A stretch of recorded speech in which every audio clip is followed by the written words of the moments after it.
good news for you if you are a good person, and just warn you of punishment if you are a bad person. But this is not coercion, because you can neither see paradise nor hell.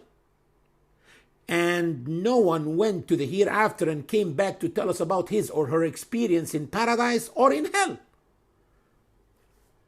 So listening or hearing about them in this life is not coercion, because punishments, if there's a punishment that happens immediately in this life, that's a coercion. Coercion is to coerce someone is to force him to do something, or you will shoot him in the head, or you will cut one of his limbs, or you will apply punishment immediately on him. But God did not treat you like that. God didn't treat you like that. If you break your fast in Ramadan without an excuse, your kidneys will fail. No, this doesn't happen. Or if you don't pray, your heartbeats will stop. No, he didn't do that. Therefore, God never coerced people. Telling us about unseen paradise and unseen hellfire motivates us. It's about motivation, not coercion. In Ayah 56, we see the negative arguing as well, which was vilified in Ayah number 54. Go back to Ayah 54. And we have elaborated in this recital for mankind every kind of parable.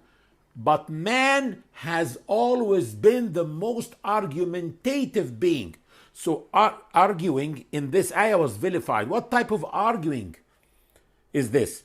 God tells us in ayah number 56 that the negative arguing is, read 56 with me. But those who have denied argue using falsehood in order to defeat the truth thereby. And they took my signs and what they were warned of for a joke. It's when people are biased when they argue and use falsehood to defeat the truth instead of trying to reach the truth. Why do they want to defeat the truth? It's because they hate the truth. Mark this page in Surah Al-Kahf and go to page 332. Please go to page 332, which is Surah number 43, ayah number 77 and 78. Sign 77 and 78. Okay? Page 332, Surah number 43, sign 77 and 78. Read with me.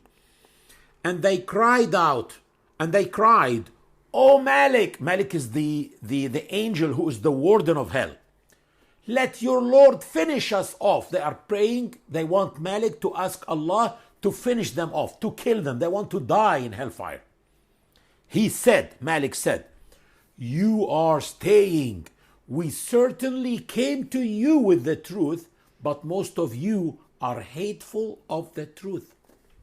Most of you are hateful of the truth. They do not deny the truth. They hate it. And one of God's names is the truth. So they actually hate the truth.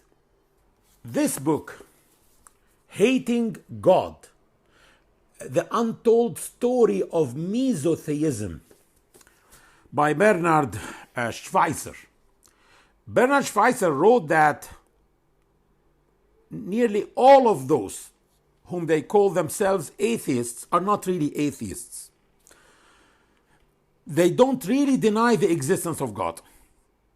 Rather, they hate God. So they are not atheists, they are mesotheists.